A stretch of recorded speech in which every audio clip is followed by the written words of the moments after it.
الرحیم الحمدللہ رب العالمین اللہم ایاک نعبد و ایاک نستعین الصلاة والسلام بتحیت والاکرام علی آباء الحسین و ابناء الحسین و اجداء الحسین و اولاد الحسین و اصحاب الحسین و انصار الحسین و اوان الحسین ولعن اللہ تعالی علی اعداء الحسین اما بعد فقط قال حق سبحانہ تعالی فی کتابہ المجید و فرقان الحمید وهو اصدق الصادقین وقولہ الحق بسم اللہ الرحمن الرحیم ذکر فإن الذکر تنفع المؤمنین بلندر صلوات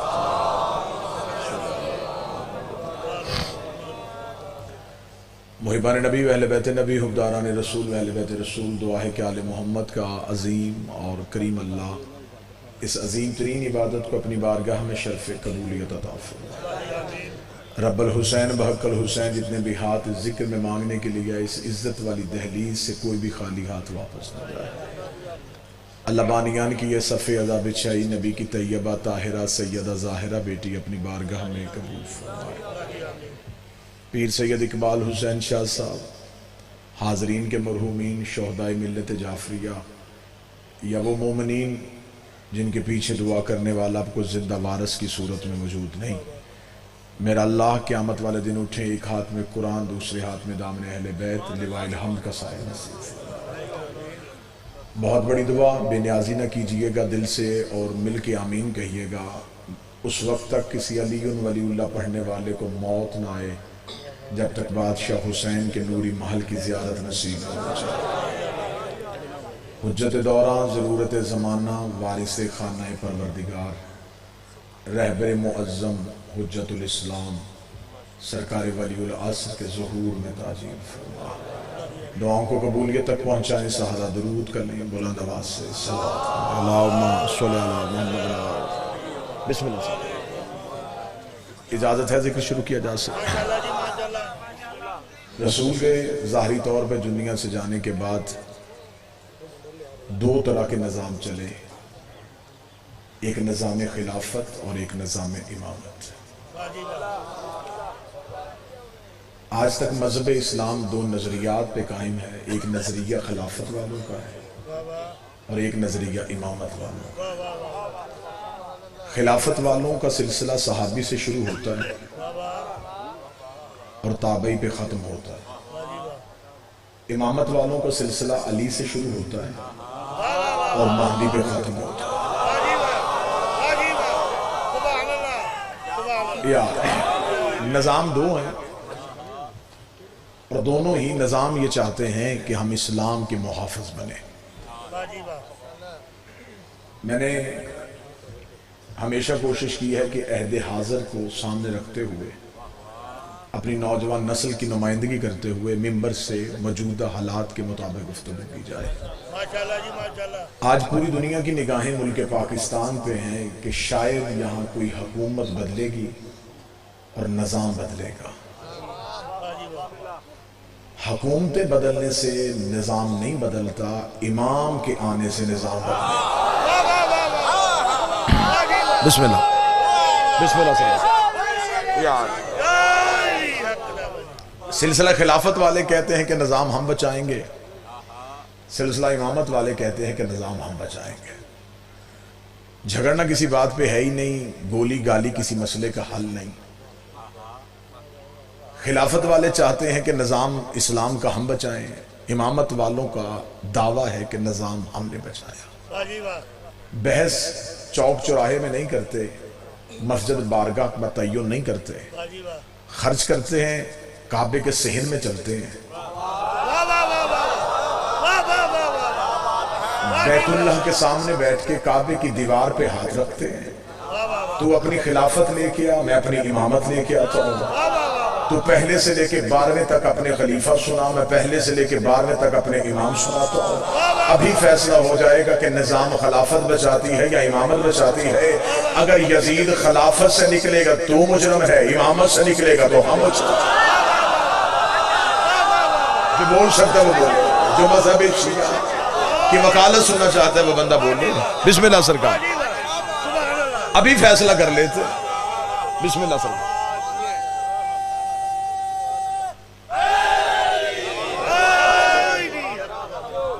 اگر تو یزید خلافت میں سے نکلے پھر اس کا مطلب ہے کہ یہ نظام مشکوک ہے. جب ہم نے مولانا سے پوچھا کہ سرکار یزید امامت میں تو نہیں ہے، یزید تو خلافت میں ہے، 6 نمبر کا خلیفہ اپنے شرح فقہ اکبر میں اسے لکھ دیا ہے، تو آپ ہمیں بتائیں کہ جس کے خلافت میں یزید ہو وہ نظام ٹھیک ہے یا جس کے سلسلے میں حسین ہو وہ نظام ٹھیک ہے؟ مولوی نے فوراً کہا جی کہ ہم بھی یزید کو غلط کہتے ہیں، ہم بھی شیعوں کے اس نظریے کے حامی ہیں. یزید غلط تھا لیکن اس نظام غلط نہیں تھا، خلافت کا باقی نظام ٹھیک تھا، صرف یزید غلط تھا. آپ ایک یزید کی وجہ سے پورا نظام خلافت غلط کریں گے؟ ابرار بھائی پہلے سے لے کے آخری بندے تک جو بندہ اس موجودہ دور میں اخبار پڑھتا ہے اور ٹی وی دیکھتا ہے، اگلا جملہ وہ بھی نہ سمجھے گا تو پھر کبھی بھی نہیں سمجھا جائے گا. جو بندہ کہتا ہے کہ یزید غلط تھا باقی نظام ٹھیک تھا، اس بندے سے میری گزارش ہے، یزید آزاد امیدوار نہیں تھا، اسے پارٹی نے ٹکٹ دیا تھا. جو بندہ بول سکتا ہے، جس کی مجبوری کوئی نہیں ہے، جو ہاتھ اٹھا سکتا ہے. بسم اللہ. حسین بادشاہ حسین کا ہر نوکر سی ہے. یزید آزاد امیدوار تھا، یزید کو پارٹی نے ٹکٹ دیا تھا، وہ خلافت کے معیار پہ پورا اترا تھا تو پھر اسے خلیفہ بنایا گیا تھا. امامت میں ایسا کیوں نہیں کوئی آیا؟ اور آج میں پورے ملک پاکستان میں بلکہ پوری دنیا میں اس مجلس کو دیکھا جا رہا ہے. مجھے بادشاہ حسین کی عزت کی قسم ہے، اپنی عزاداروں کی ترجمانی کرتے ہوئے جب حالات بدلتے ہیں، رخ بدلتے ہیں، میرا مذہب اتنا ہی چمکتا چلا جا رہا ہے، میرا مذہب اتنا ہی ابھرتا چلا جا رہا ہے. تھوڑے دن پہلے اس ملک کے بہت بڑے مولانا فضل الرحمان نے اپنے ساتھ مولوی لے کے اسلام آباد میں ٹرک کے اوپر کھڑے ہو کے اعلان کیا تھا کہ میں اس نظام کو نہیں مانتا کیونکہ یہ الیکشن ٹھیک نہیں ہوا، اس میں دھاندلی ہوئی ہے، اس میں دھاندلی ہوئی ہے، اس میں دھاندلی ہوئی ہے. ہم احتجاج کریں گے، ہم سڑکوں پہ آئیں گے کیونکہ دھاندلی ہوئی ہے. آج تیرے گھر میں آگ لگی تو تجھے آج یاد آیا کہ دھاندلی ہوئی ہے. 1400 سال سے حسین کے ماتمی ہاتھوں میں علم عباس کا اٹھا کے گلی گلی کہیں کہہ رہے تھے کہ نبی کے بعد دھاندلی ہوئی. جو بول سکتا ہے حسین کا عزادار وہ بول. بسم اللہ سر. آپ جی ہر حسینی جی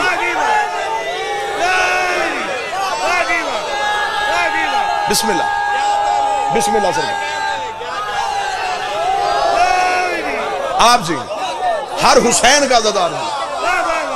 ہم بھی نبی کے بعد یہی کہہ رہے تھے کہ نبی کے جانے کے بعد فیصلے میرٹ پہ نہیں ہوئے.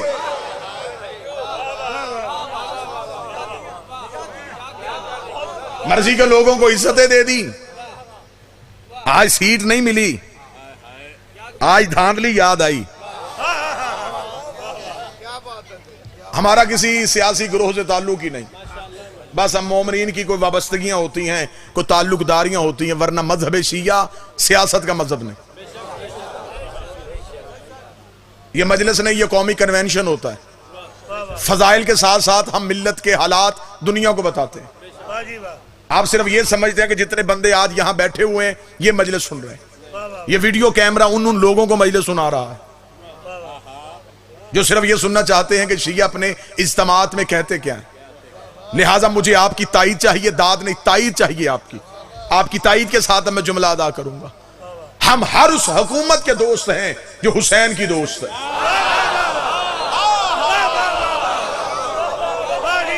اس سے اچھا جملہ میرا خیال نہیں ہو سکتا تھا. ہم ہر اس حکومت کے دوست ہیں جو حسین کی دوست ہے، ہر اس حکومت کے دشمن ہے.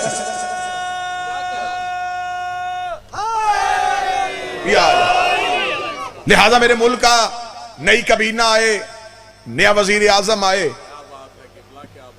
دنیا کی نگاہیں ہیں کہ عمران آئے گا، تبدیلی آ جائے گی. ہمیں انتظار ہے کہ فرزند عمران آئے گا. جو بول سکتے وہ جوان تو بولے نا یار، جس کی مجبوری نہیں ہے وہ بندہ ہاتھ اٹھا. ہمیں انتظار ہے فرزند عمران آئے گا.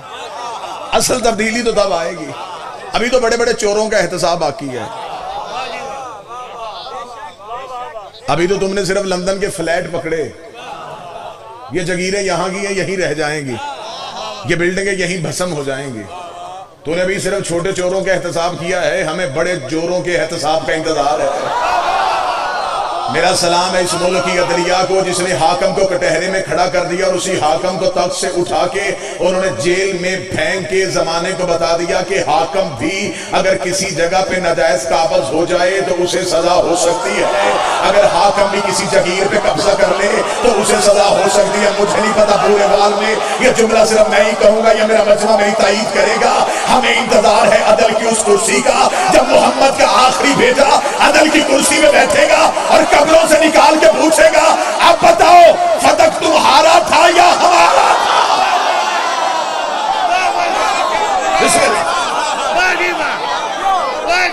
مذہب شیعہ زندہ باد،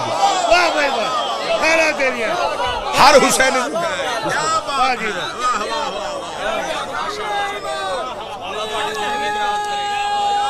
بسم اللہ سرکار۔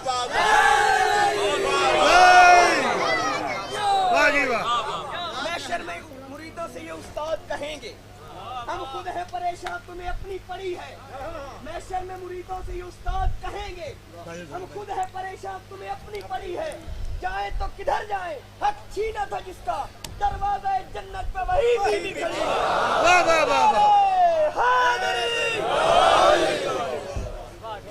یہ سارے باتیں تو تب کہیں گے اگر وہ محشر تک پہنچیں گے۔ بسم اللہ سرکار۔ ڈر کے علی ماننے کا کوئی فائدہ نہیں، اس سانس کا کیا فائدہ جو بیماری میں گزرے اور عزاداری میں نہ گزرے۔ ہم وطن سے وفادار ہیں، 14 اگست ہے، مولانا فضل الرحمان نے تو یہاں تک کہہ دیا ہم یوم آزادی بھی نہیں منائیں گے، تیری مجبوری ہے، یہ ہے ہی 14 اگست۔ 14 کا لفظ تیری زبان پہ جچتا بھی نہیں ہے، بنانے والا بھی حسینی تھا، جو بہن بھائی کے ساتھ تھی اس کا نام فاطمہ تھا، محمد علی فاطمہ، اور 14 اگست کو بنا تھا۔ ہم اس ملک کے وفادار ہیں، میرے بادشاہ حسین کا فرمان ہے وطن سے محبت اور وفاداری مومن کی علامت ہے، اور یہ میری قوم کے مہذب ہونے کی دلیل ہے۔ برار بھائی اس سے زیادہ مہذب ہونے کی دلیل کیا ہوگی کہ تیرے ملک کی 7 ایجنسیوں نے رپورٹ مرتب کر کے اعلیٰ اداروں کو دی کہ اس ملک میں اگر کوئی مہذب قوم بستی ہے تو وہ حسین کے نوکر۔ میں وجہ بتاتا ہوں، جلوس پیچھے سے آ رہا ہوں، مارکیٹیں آگے سے بند ہونی شروع ہو جاتی، ایسے لوگ گلیاں بدلنی شروع کر دیتے،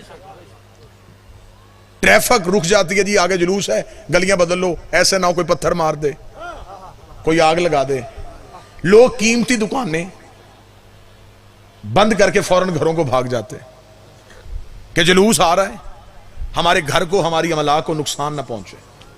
یہ ہے میرے قوم کے مہذب ہونے کی دلیل۔ پوری رات حسین کے ماتمی قیمتی مارکیٹوں میں ماتم کرتے رہتے ہیں، دکاندار مطمئن ہو کے گھر سویا ہوتا ہے، اسے پتا ہے حسینی کبھی چور نہیں ہوتا۔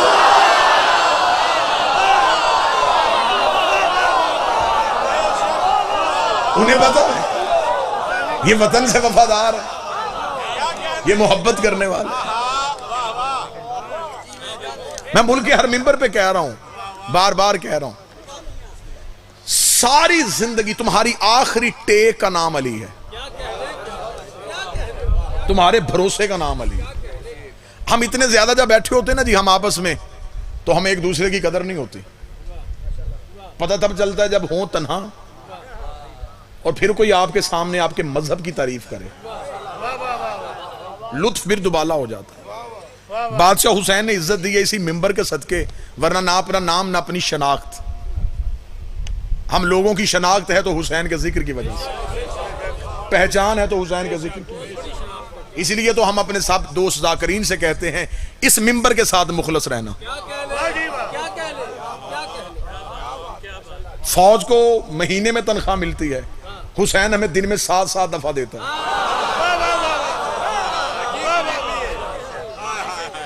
گاڑی کا دروازہ سادات کھولتے ہیں. اتنے بندے کرائے پہ زبردستی بسیں دے کے بھی نہیں اٹھائے جا سکتے جتنے حسین کے نام پہ ایک اشتہار دے کے آ جاتے ہیں. بھئی حسین سے محبت ہے. ہمارا مرکز جو ہے محبت کا وہ حسین ہے. اسی ممبر کی وجہ سے پورے ملک میں جانے کا موقع ملتا ہے, پوری دنیا میں جانے کا موقع ملتا ہے.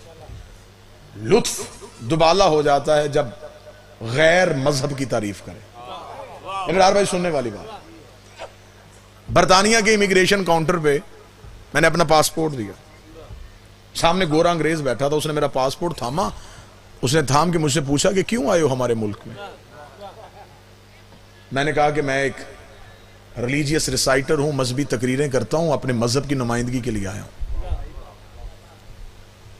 اب وہ یہ بات آپ ذہن میں رکھیے گا کہ وہ سہمے ہوئے ہیں مسلمانوں سے. دہشت گردی کا لیبل ہے ہمارے اوپر. جو داڑھی دین کی علامت تھی وہ دہشت گرد کی پہچان ہے. مسلم نام سے وہ گھبراتے ہیں. اس نے میرا پاسپورٹ دے کے اس نے کہا کہ تم مسلمان ہو. میں نے کہا جی میں مسلمان ہوں. اگلا سوال کیا, پورے ملک کا نمائندہ مجمع. اگلے سوال نے میرا سینہ چوڑا کر دیا. اس نے ایک لمحہ دیر کیے بغیر کہا, اس نے کہا پروفٹ کے دوستوں کو مانتے ہو یا گھر والوں کو؟ بیٹھا کوئی بندہ تو بات سمجھ سکتا ہے. ہائے ہائے ہائے, نبی کے دوستوں کے قائل ہو یا نبی کے گھر والوں کے قائل ہو, مجھے عزت حسین کی قسم ہے اتنا نشہ مجھے کروڑوں کے شیعوں کے مجمع میں نہیں آیا. میں نے اپنے سینے کو چوڑا کیا, سر کو فخر سے بلند کیا. میں نے کہا میں کل بھی حسین کے نوکروں کا دوست تھا, آج بھی ہمیں نبی کے گھر والوں سے پیار ہے. اس نے اگلے لمحے میں سٹیمپ لگا کے پاسپورٹ میرے ہاتھ میں دیا. اس نے چپ کر کے گزر جا, ہمیں یقین ہے جو نبی کے گھر والوں کا قائل ہو وہ کبھی دہشت گرد ہو ہی نہیں.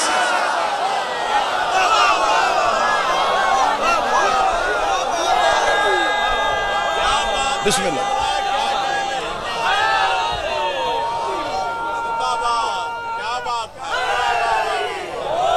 ہم نے لالچ میں آ کے علی کو نہیں مانا. میری پورا مجمع آخر تک تائید کرے گا, ہمارے لالچ کا نام علی نہیں, ہمارے عشق کا نام علی. جنت کا لالچ ہمیں علی سے نہیں. علی نے جملہ کہا تھا, میرے اللہ میں تیری عبادت تیری جنت کے لالچ میں نہیں کرتا, میں تیری عبادت تیرے جہنم کے خوف سے نہیں کرتا, میں تیری عبادت اس لیے کرتا ہوں تو لائق ہی عبادت کے. یہ جملہ کہا تھا.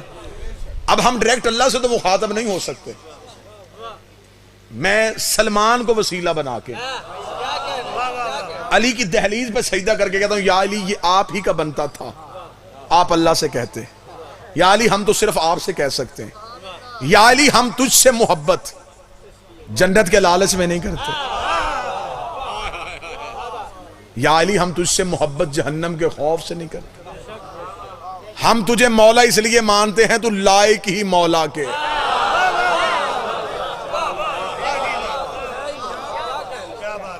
بعض ہمارے احباب کو یہ غلط فہمی ہوتی ہے, جی مانتے بھی ہم علی کو ہیں لیکن غربت بھی ہے. غربت شرمندگی نہیں. علی نہج البلاغہ میں فرماتے ہیں اللہ غربت دے تو شکر ادا کرو, اس نے تمہیں آزمائشوں سے بچا لیا ہے. جتنا امیر ہوگا اتنا بے سکون ہوگا. مل کا مالک بھی نیند کی گولی کھا کے سوتا. محسن شہید نے کہا تھا فٹ پاتھ پہ سو جاتا ہے اخبار بچھا کے, مزدور کبھی نیند کی گولی نہیں کھاتا.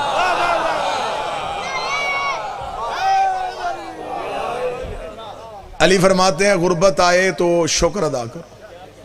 گھر میں پیسہ پڑا ہو تو نیند نہیں آتی. علی فرماتے ہیں کیونکہ کسی کی چیز گھر میں پڑی ہو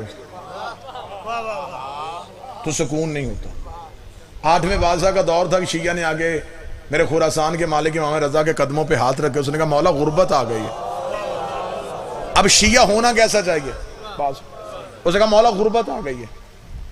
امام رضا نے آنکھ اٹھا کے دیکھا تو سامنے ایک مٹی کا ڈھیلا پڑا تھا. امام نے صرف اسے دیکھا, وہ سونے کا ہوا. امام نے کہا اٹھا اسے. اب اس نے سوال کیا, امام نے عطا کر دی. اب امتحان اس کا تھا, جملہ سننے والا, واقعہ نہیں نصیحت. امام نے فرمایا اٹھا اسے. جب امام نے کہا اٹھا اسے, اب وہ شیعہ بھی کیسا شیعہ تھا, وہ اس ڈھیلے کے قریب گیا، اس میں سے ایک ذرہ اٹھایا، اپنے ہاتھ پہ رکھا، چل پڑا۔ امام نے فرمایا میں نے ڈھیلا تیرے لیے سونے کا کیا ہے، ذرہ ایک ہی اٹھا کے جا رہا ہے۔ اسے کہا مولا مجھے صرف آج کے لیے چاہیے۔ مولا نے فرمایا پورا ڈھیلا کیوں نہیں اٹھا کے جا رہا؟ اسے کل کی فکر وہ کرے جس کا مولا تیرے جیسا نہ ہو۔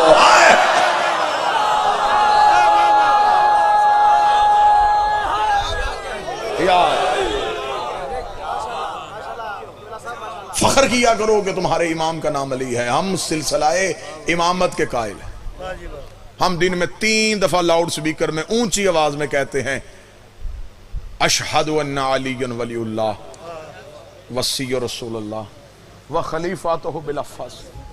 ہم 3 دفعہ کہتے ہیں کہ ہم نبی اور علی کے درمیان کسی کو برداشت نہیں کرتے۔ ہم نبی کے فوراً بعد علی کی امامت کے قائل۔ دنیا ہمیں گالی دے سکتی ہے، میرے پیر میں عیب نہیں نکال سکتی، میرے رہبر میں عیب نہیں نکال سکتے۔ حد ہو گئی ہے۔ آج بندے کہتے ہیں خلافت والا نظام ٹھیک ہے جی، خلافت راشدہ کو مانے۔ ہم خلافت راشدہ کے قائل ہیں۔ میں شیعہ کو شیعہ نہیں سمجھتا جو خلافت راشدہ کو نہ مانے، میں شیعہ کو کافر سمجھتا ہوں جو خلافت راشدہ کا قائل نہ ہو، لیکن تاریخ والی خلافت راشدہ نہیں، قرآن والی خلافت راشدہ جو علی سے شروع ہوتی ہے اور مہدی پہ ختم ہوتی ہے۔ آج بندے کہتے ہیں جی یزید غلط، تیری مجبوری ہے یزید کو غلط کہنا۔ وارداتی خاندانوں کا ایک طریقہ کار ہوتا ہے، جب یہ کسی کیس میں پھنس جاتے ہیں کہ ایک بندے سے پیش کروا کے اس سے سارا جرم کا اعتراف کروا کے باقی بندے بچا لیتے ہیں۔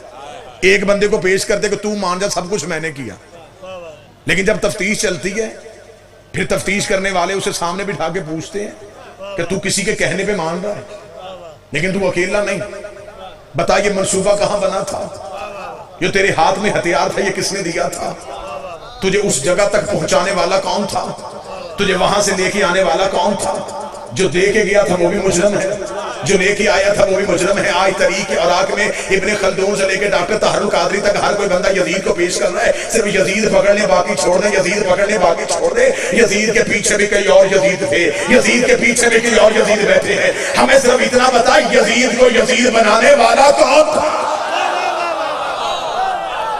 کس سوچ کے تحت یزید بنا۔ بسم اللہ، آج اٹھ کے کھڑے ہو کے کہتے جی یزید غلط حسین صحیح۔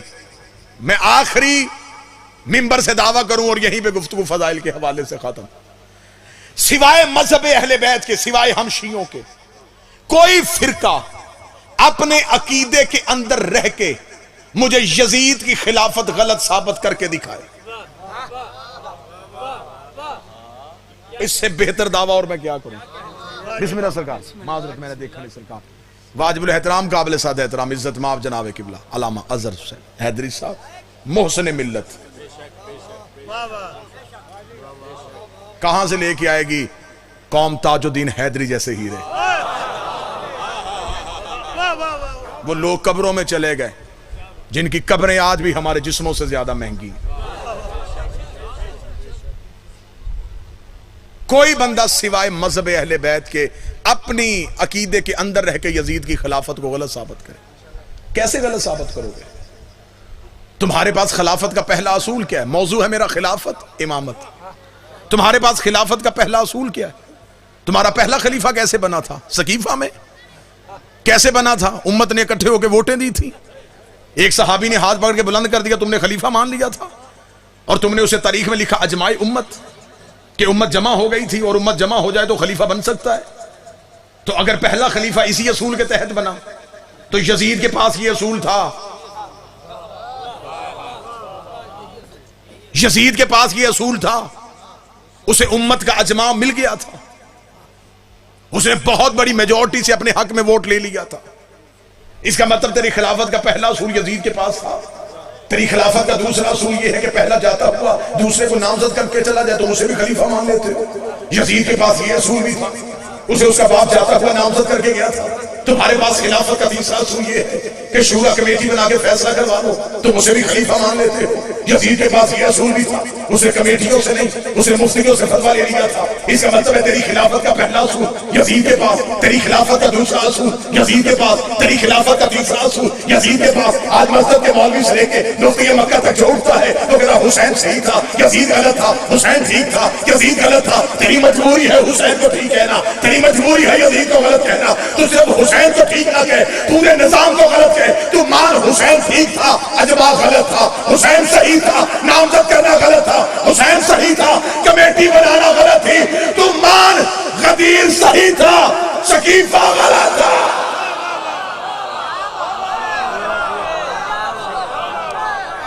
ایک ہی سلسلے نے دین بچایا جو امامت کا سلسلہ تھا.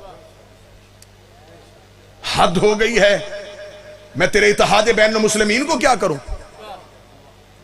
ہر خلیفہ کے ہاتھ پہ ہر دور کے امام کا لہو ہے. میرے ملک کا نیا وزیر اعظم آئے، اگر اس ملک میں دہشت گردی ختم کرنا چاہتے ہو سلیبس بدلو، دین یاد بدلو، بچوں کو پرائمری سے علی اور حسین سناؤ،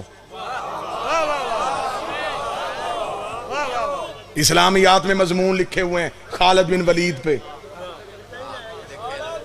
نیچے لکھا ہو سیف اللہ، اللہ کی تلوار. یہ کیسی تلوار تھی جو پہلے کافروں کے ہاتھ میں تھی؟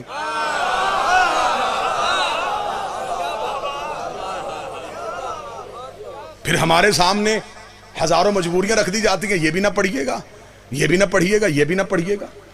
تو میرے مذہب کی چھت گرائے، میں تیری عزت کروں؟ میں تیرے اتحاد کو چاٹوں؟ نفرت ہے مجھے اس شیعہ کی عادت سے بھی جس کی نماز فضل الرحمان کے پیچھے بھی ہو جاتی ہے.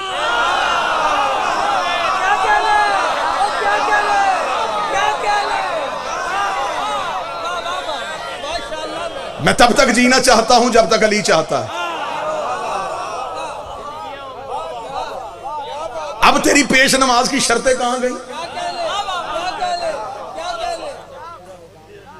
کان کھا گیا تو میری قوم کے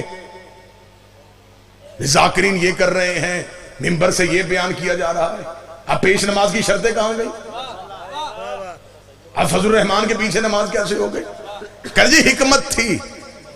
یہ حکمت تجھے فضل الرحمان پہ یاد آئی ہے، علی کی ولایت پہ یاد کیوں نہیں آتی؟ پورے اس اپر پنجاب کا نمائندہ مجمع میرے سامنے، جرت کے ساتھ جیو، عزت کے ساتھ جیو. شیعہ ہو، چار چیزیں اپنا سکتے ہو تو شیعہ رہو، ورنہ کوئی اور مذہب اپناؤ.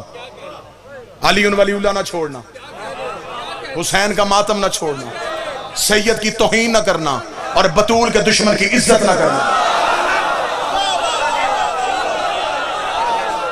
بسم اللہ. یہ چار کام کر سکتے ہو،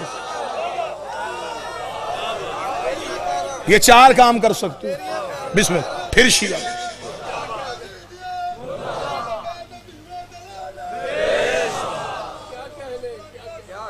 اللہم صلی اللہ.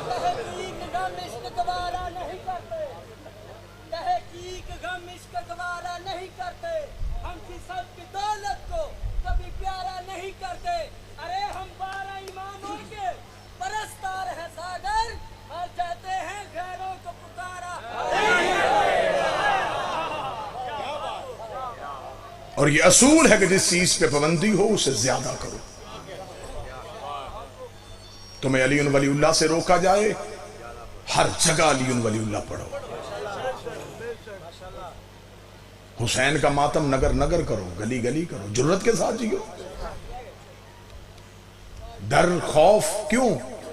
آج تعداد میں زیادہ ہو. مجھے حسین بادشاہ کی عزت کی قسم لطف آتا ہے جب علی کی محبت میں کوئی سزا ملتی ہے.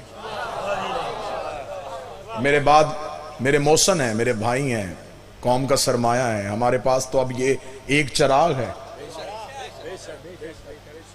امت کوشش کرے ملت اس چراغ کو محفوظ رکھے. اللہ ہماری زندگیاں ہماری سانسیں بھی نہ نصیب کرے. وہ قومیں، وہ شخص غرق ہو جاتے ہیں جو محسنوں کو فراموش کرتے ہیں. میں توبہ کی جیل میں بند تھا ولایت علی کی تقریر کے جرم میں، اور میری ہائی کورٹ کی ہر پیشی میں اظہر حیدری کتابوں کے ڈھیر لے کے عدالت کے باہر بیٹھا ہوتا۔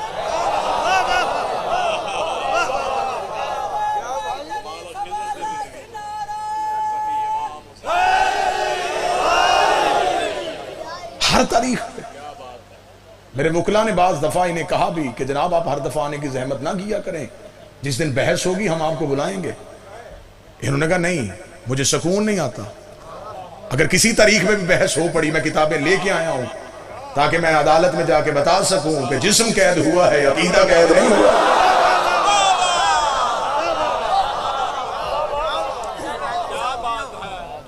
ہماری مجبوری ہے بھائی، ہم علی نہیں چھوڑ سکتے، ہماری مجبوری ہے۔ تجھے علی ولی اللہ کسی کسی جگہ پہ اچھا نہیں لگتا تو چھوڑ دے، ہم علی نہیں چھوڑ سکتے۔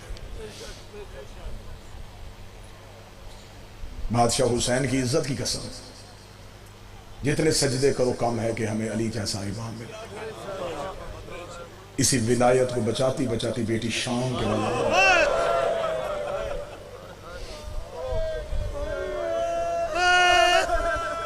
یقیناً آگے کو چلتا، کو تفصیل آگے بیان کرتا، لیکن میں پہلے دیکھ نہ پایا، میرے بعد میرے بھائی تشریف فرما ہے۔ آج کی مجلس میں وہ بانی کی حیثیت سے شریک ہے، فقیر صفت انسان ہے، مالک زندگی دراز فرمائے۔ تو ماتم کرتا ہے کھلے ہاتھوں سے،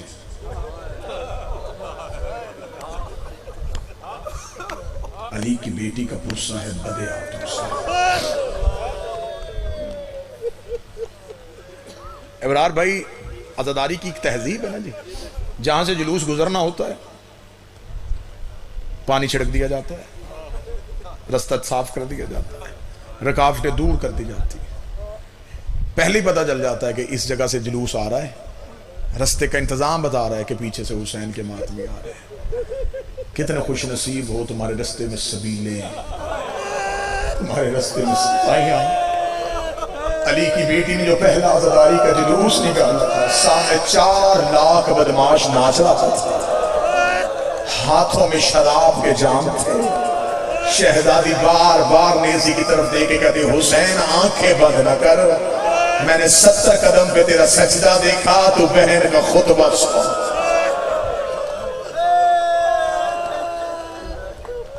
سادات و غیر سادات سے معافی مانگ کے، ذی الحج کا مہینہ ہے، مسلمان یاد منائیں گے ابراہیم کے بیٹے اسماعیل کی۔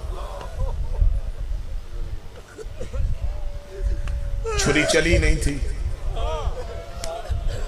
ہاجرہ تڑپ گئی، رو کہتے اسماعیل مجھے صرف اتنا بتا چھری رکھی کہاں تھی۔ اسماعیل نے بٹن کھول کے کہا میں کیا ہوں، کتابیں کہتی 7 بوسے لیے اسماعیل کی ماں نے، رو کے کہتی اسماعیل اسی درد کے ساتھ ماں مر جائے گی اگر چھری چل جاتی۔ کہاں سے تقابل کرو گے نبیوں کی ماں کا کربلاؤں کی ماں کے ساتھ؟ ابراہیم کی بیوی ہے، اسماعیل کی ماں ہے، رو رو کے کہتی ہے اسماعیل اگر چل جاتی، اسماعیل اگر چل جاتی۔ آ کربلا میں دیکھ، ماں رو کے کہہ رہی تھی اکبر تجھے 18 سال برکوں میں پڑا، اکبر میری حسرت ہے میں تیری لاش پہ ماتم۔ بس 4 سطریں مصیبت کی جتنی آنکھیں بھیگ گئیں، جو آنکھیں بھی خشک ہیں جن کی فرات بہنے کے لیے تیار ہے۔ 2-4 لفظ بیان کروں تاکہ بندھن ٹوٹیں اور وہ عشق کی فرات بہ سکے۔ تیری اور میری جناب سیدہ کی دہلیز پہ سجدہ مالک قبول کریں۔ آدھی رات کے وقت یزید ملعون نے تخت پہ بیٹھ کے اپنے سپاہی سے کہا جا حسین کے بیٹے کو قید خانے سے بلا کے لا۔ آدھی رات کے وقت سپاہی نے زندان کے باہر آ کے کہا حسین کا بیٹا تجھے حاکم نے دربار میں بلایا ہے۔ ابرار بھائی اگلی سطر میں پڑھوں اور بعد میں دیکھوں گا کہ کون بندہ جس نے سطر سمجھی۔ بلایا چوتھے کو تھا، 5واں بھی ساتھ اٹھا۔ مجبوری کو سیدوں کی اتنی بڑی تھی، چوتھے نے اپنی کمر سیدھی کی، 5ویں کے تلوے زمین سے اٹھ گئے۔ دونوں وقت کی حجتیں ایک رسی میں قید،